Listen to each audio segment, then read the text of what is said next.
C'est l'heure du premier journal d'information ce matin sur Studio Kalita, relayé sur les ondes de Radio J à Paris. L'armée de l'air israélienne a bombardé la nuit dernière, comme elle l'a fait au cours des dernières nuits, des positions du Hamas dans la bande de Gaza. Ces raids aériens ont été lancés en riposte à la poursuite de l'envoi de ballons incendiaires et explosifs de Gaza vers le territoire israélien. Le porte-parole de Tsahal a indiqué que les cibles touchées étaient des infrastructures souterraines du mouvement terroriste. Hier, ce sont plus d'une vingtaine d'incendies qui ont été dénombrés dans le pourtour de la bande de Gaza. L'un d'eux s'est même déclenché dans la cour d'un jardin d'enfants à Sderot, un jardin qui était fort heureusement vide en raison des grandes vacances. Un ballon explosif a explosé près de la ferme des Sycomores, qui est la propriété de la famille d'Ariel Sharon, là également près de la localité de Sderot. Hier, les responsables du Hamas se sont entretenus avec les médiateurs égyptiens. Ils leur ont posé plusieurs conditions avant un retour au calme dans la région. Parmi ces conditions, une augmentation de plus de 100% du montant de l'aide mensuelle versée par le Qatar, une augmentation substantielle du nombre de permis de travail palestiniens à l'intérieur du territoire israélien, une augmentation ou un élargissement de la zone de pêche au large des côtes de Gaza, et puis enfin la réouverture permanente du poste de passage commercial de Kerem Shalom. Selon certaines informations, la rencontre entre Yihya Eyach, le patron du Hamas à Gaza, et la délégation égyptienne aurait été particulièrement tendue et les exigences du Hamas auraient été jugées comme trop élevées par les Égyptiens.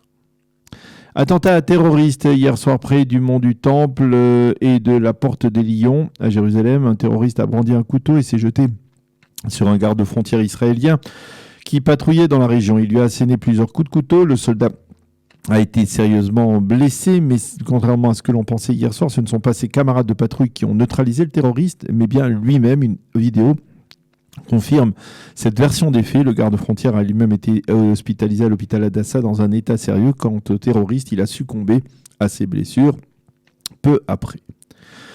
La Knesset a voté hier soir en première lecture le projet de loi du groupe Derech Eretz conduit par Tzvika Hauser et Yoaz Hendel. Il s'agit d'un projet de loi visant à reporter au 3 décembre prochain la date butoir avant laquelle le budget de l'État devra être impérativement voté. Ce projet de loi doit être voté en seconde et troisième lecture avant le 24 août prochain.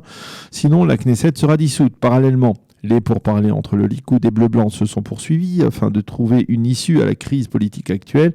Bleu-Blanc semble être prêt à céder sur la première des exigences de Netanyahou à propos des garanties sur le fait que la Cour suprême ne s'immiscera pas sur la question du statut de M. Netanyahou lorsqu'il ne sera plus Premier ministre, mais suppléant à ce poste. Par contre, Bleu-Blanc rejette catégoriquement la seconde exigence du Premier ministre qui consiste à donner plus de poids à l'échelon politique dans le processus de nomination de très hauts fonctionnaires d'État, comme le patron de la police et le procureur de l'État. Il n'y a toujours pas d'accord entre les deux parties. Le président américain Donald Trump a déclaré hier lors d'un meeting électoral qu'il avait décidé de transférer l'ambassade des États-Unis de Tel Aviv à Jérusalem pour satisfaire aux souhaits des évangélistes américains. Et il a précisé durant son intervention, je le cite, « Vous savez ce qui est le plus stupéfiant, c'est que les évangélistes sont plus enthousiastes eux-mêmes par cette démarche que les Juifs. » Fin de citation. Il faut préciser que les derniers sondages américains réalisés après l'annonce de la normalisation entre Israël et les Émirats arabes unis font état d'une légère remontée de Donald Trump dans la course à la présidence face à Joe Biden. Et puis nous terminerons ce premier journal par une information émouvante et pleine d'espoir. Vendredi dernier, la famille du Rav Adin Steinsaltz, Zichrono Livracha, s'est levée des Shiva au centre d'études que le Rav avait créé au cœur de Jérusalem, et c'est une semaine à peine après la disparition de celui qui est considéré comme l'un des plus grands esprits juifs de notre époque. Mais moins d'une heure plus tard, eh bien, la même famille s'est retrouvée au même endroit pour participer à la Brit Mila du premier arrière-petit-fils du Rav Adin Steinsaltz et de son épouse Sarah. Le bébé est en effet né quelques heures avant le décès de son illustre grand-père dans le même hôpital de Shaare Tzedek, et naturellement, il porte désormais son nom, Adin, Shachar Adin. Cette naissance nous donne la force de continuer et d'aller de l'avant comme mon père l'aurait souhaité, a déclaré le Rav Meni Steinsaltz, Even Israël, qui dirige les institutions fondées par son père. La météo pour terminer, le temps sera partiellement nuageux à clair. Il fera 30 degrés à Jérusalem, 31 à Tel Aviv et 41 degrés à Eilat. C'est la fin de ce premier journal d'information.